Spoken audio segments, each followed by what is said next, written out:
प्रकाशित वाक्य 5 उसकी 5 से 10 आयत। पहले दिन से जब आदम ने पाप किया, परमेश्वर की मंशा आदम को देने की थी। और बाइबल कहती कि परमेश्वर ने जब पूछा आदम तू कहां है, और आदम कहता कि वो छुप गया। और जब परमेश्वर ने कहा कि तू क्यों छुप गया था, उसने कहा मैं नंगा था इसलिए मैं छुप गया। तो परमेश्वर ने कहा तुझे किसने बताया तू नंगा है, तूने पाप किया है क्या? उसने कहा हाँ मैंने वो फल खाया जो तूने खाने के लिए मना किया। बाइबल कहती है कि आदम ने अंजीर के पत्तों के साथ एक लंगोट बनाकर अपने नंगेपन को ढांप लिया, और परमेश्वर ने उसको पकड़ा और बाइबल कहती है उसे चमड़े के अंग रखे पहनाए। वो चमड़ा कहां से आया? वो चमड़ा एक भेड़, एक मेमना कुर्बान किया गया, और उस मेमने की खाल से उस नंगेपन को ढक दिया गया। परमेश्वर के बताने का मकसद यह था कि तुम अपने कर्मों से, चाहे वो अच्छे हों, चाहे तुमने अपनी पूरी संपत्ति गरीबों को दे दी हो, तुमने 15,000 करोड़ रुपया दान दिया हो, तुमने अपने ब्लड से लाखों लोगों को डोनेशन दी हो, फिर भी तुम अपने नंगेपन को, अपने पाप को खत्म नहीं कर सकते जब तक भेड़ कुर्बान ना हो, जब तक मेमना कुर्बान ना हो, जब तक मैं तुम्हारे गुनाहों को ना ढकूं, जब तक मैं तुम्हें माफ ना करूं। तुम्हारे अच्छे किए गए कर्म तुझे मेरे पास नहीं लेके आ सकते। और बाइबल कहती है कि पहले दिन ही यीशु मसीह को कुर्बान कर दिया गया था, और उसके चमड़े से बाइबल कहती है आदम और हवा को कपड़े बनाकर दिए गए थे। और ये प्रोफेसी थी कि आने वाले समय में प्रभु यीशु मसीह के द्वारा तुम्हारी शर्मिंदगियां और पाप खत्म कर दिए जाएंगे, कि परमेश्वर यीशु मसीह तुम्हारे लिए मारे जाएंगे, और उसके मारे जाने के द्वारा तुम्हारे गुनाह खत्म होंगे और तुम्हारी शर्मिंदगियां ढक दी जाएंगी। जो वचन की आयतें मैंने पढ़ी हैं आपके लिए, ये लगातार 2 हफ्ते चलेगा।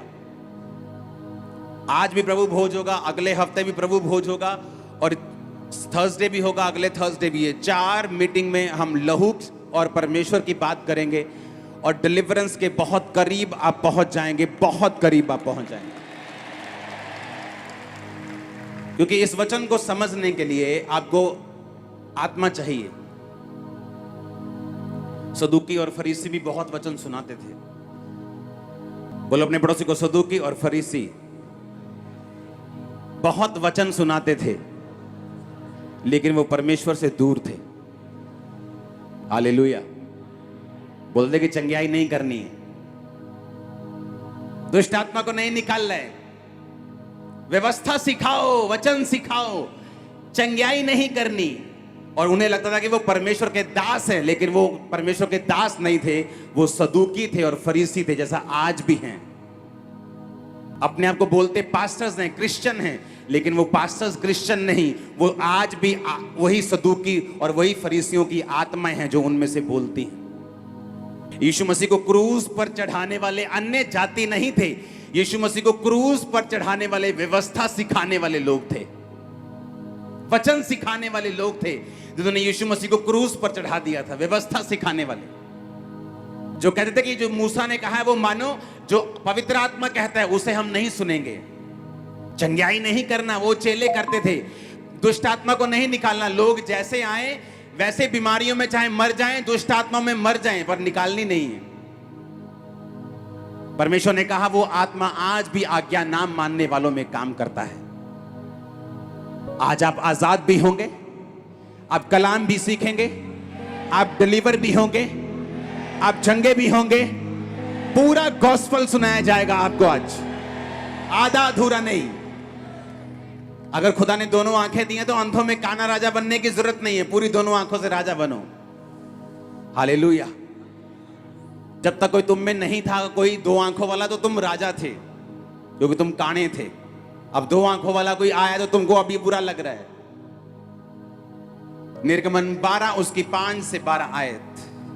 यह उस समय की बात है जब मूसा को परमेश्वर ने कहा, मूसा मेरे लोगों को ले जा और इन्हें मिस्र से आजाद कर। पहले मूसा माना नहीं, फिर एंड में मान गया और वहां पे गया। इमेजिन करो, बाइबल में मैं आज परमेश्वर ने मुझ पे प्रकट किया अभी राइट नाउ ऑफिस में, कि क्यों परमेश्वर ने इतने चमत्कार उस राजे को, फिरौन को दिखाए। पहले सांप का, लाठी का सांप बन जाना, हाथ कोड़ी हो जाना, नदी का लहू पानी बना देना, पानी लहू बना देना, मेंढकों का निकल के आना, टिड्डियों का निकल के आना, डांसों का निकल के आना, फफोलों का, फोड़ों का पशुओं के ऊपर निकलना, आसमान से बर्फ और आग इकट्ठे बरसना, इस तरह के कई तरह के परमेश्वर ने चमत्कार उनको दिखाए। मालूम है क्यों दिखाए? परमेश्वर 2-4 दिखा सकता था, लेकिन इतने मिरेकल परमेश्वर ने फिरौन को क्यों दिखाए? और बाइबल कहती है बार बार फिरौन के मन को कठोर परमेश्वर कर देता था। हर बार वो चमत्कार देख के बोलता था, हाँ मैं अब की बार इन लोगों को आजाद कर दूंगा, और जैसे ही फिर से वो हटती थी बीमारी, बोलता कि नहीं, इनको मैं आजाद नहीं करूंगा। परमेश्वर ने कहा मैंने जानबूझ के उनके मनों को कठोर कर दिया। कारण पता क्या था? कारण था डिलीवरेंस, कारण था परमेश्वर अपने लोगों को आजाद करना चाहता था। आप बोलोगे ये कैसे?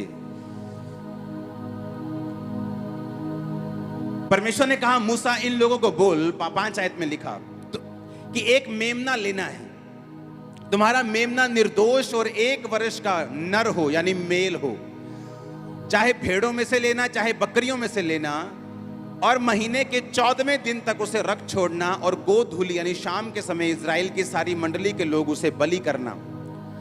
उसके लहू में से कुछ लेकर जिस घरों के लोग मेमने को खाएंगे उनके द्वार के दोनों अलंगों और चौखट के सिरों पर लगा देना। उसके मांस को उसी रात आग में भूनकर अखमीरी रोटी और कड़वे साग पात के साथ खाना। जो लोग जिनको परमेश्वर ने अब छुड़ाना था, परमेश्वर ने कहा मैं तुम्हें छुड़ाने के लिए तैयार हूं। अब तुम एक मेमना लोगे, और उस मेमने को तुम 1 वर्ष का मेमना लोगे, और उस मेमने को शाम को कुर्बान करोगे और उसे खाओगे। अगर परमेश्वर बहुत सारे चमत्कार राजा फिरौन के ऊपर ना दिखाता, मैं आपको गारंटी देता हूं कि इस रीति और इस रस्म में जो सारे इजरायली शामिल हुए थे उनमें से 50% मिस हो जाते। परमेश्वर ने इतने मिरेकल्स दिखाए, इतने मिरेकल्स दिखाए, इतने मिरेकल्स दिखाए कि उनको मालूम, अगर परमेश्वर कहता है कि तुम इस बकरे को खाने से आजाद हो जाओगे तो ऐसा होगा। क्यों? क्योंकि हमने ओलों के साथ आग बरसती देखी है। हमने देखा जब अंधेरा हुआ तो हमारी बस्ती में अंधेरा नहीं हुआ, लेकिन पूरे मिस्र में अंधेरा हो गया। जब उसने कहा कि ओले बरसेंगे और तुम्हारे पशु मर जाएंगे, वो सामने वो मोहल्ले के सारे पशु मर गए, लेकिन इस मोहल्ले जहां इजरायली रहते थे एक भी पशु नहीं मरा। उन्होंने अनकाउंटेबल मिरेकल्स को देखा। उन्हें मालूम था कि मूसा सच्चा दास है और यहोवा सच्चा परमेश्वर है, और जो ये कहेगा वो होगा। और तब मुझे समझ आया कि क्यों परमेश्वर ने इतने मिरेकल्स दिखाए और बार बार राजा के मन को कठोर किया। क्योंकि परमेश्वर को मालूम था कि अगर मैं एकदम से इनको बोलूंगा कि सारे जने मेमना खाओ, उस रात बहुत से लोग दारू पीने में चले जाएंगे। बहुत से लोग बोले ये क्या बकवास कर रहा है मूसा, ये क्या मेमना शेमना खाने के लिए बोल रहा है, हम नहीं आएंगे। और जो बिलीव करते वो छूट जाते और आधे पीछे रह जाते। उनके मनों को तैयार करने के लिए परमेश्वर ने कितने मिरेकल्स मिस्र में दिखाए। पानी का लहू बनना आसान बात नहीं। मिस्र देश के 97% पॉपुलेशन उस पानी पे निर्भर करती है आज भी। पढ़ो नील नदी की हिस्ट्री। आज भी उस देश के 90% से ज्यादा जनसंख्या उस नील नदी के किनारों में रहती है। और जब मूसा ने उस नील नदी के पानी पर मारा, हारून ने मारा, तो वो लहू बन गया और पानी पीने के योग्य नहीं था। हजारों किलोमीटर की नदी लहू बन गई थी। इतने बड़े बड़े चमत्कार देखने के बाद उनको मालूम था कि अब अगर परमेश्वर कुछ कहता है उसमें सेंस भी है और उसमें छुटकारा भी है। आमीन। और जब उन्होंने कहा कि जब तुम मेमना का खाने के लिए बैठोगे तो उसकी विधि मैं तुम्हें सिखाता हूं। हमें लगता है परमेश्वर हमें मांस खाने के लिए कह रहे हैं, ऐसा नहीं है। वो हमें कुछ सिखा रहा था। उन चंद लाख लोगों में से परमेश्वर एक एग्जाम्पल तैयार करके आने वाले लाखों करोड़ों लोग, जो हम इस समय 800 करोड़ दुनिया में पहुंच जाएंगे, जिनमें से 350 370 करोड़ ऑलरेडी यीशु मसीह को मानते हैं। परमेश्वर को करोड़ों लोगों की चिंता थी जो आज हम हैं, ताकि उस एग्जाम्पल से परमेश्वर हमें छुटकारे का तरीका बता सके। समझ आ रही है कि नहीं? अब मूसा ने कहा कि तुम्हारा मेमना 1 साल का हो, यानी निर्दोष हो। जैसे बच्चे निर्दोष होते हैं, उन्हें पाप का कुछ नहीं पता। उसने कहा वो मेमना 1 साल से ऊपर नहीं होना चाहिए, चाहे भेड़ों में से लेना चाहे बकरियों में से, पर 1 साल का हो।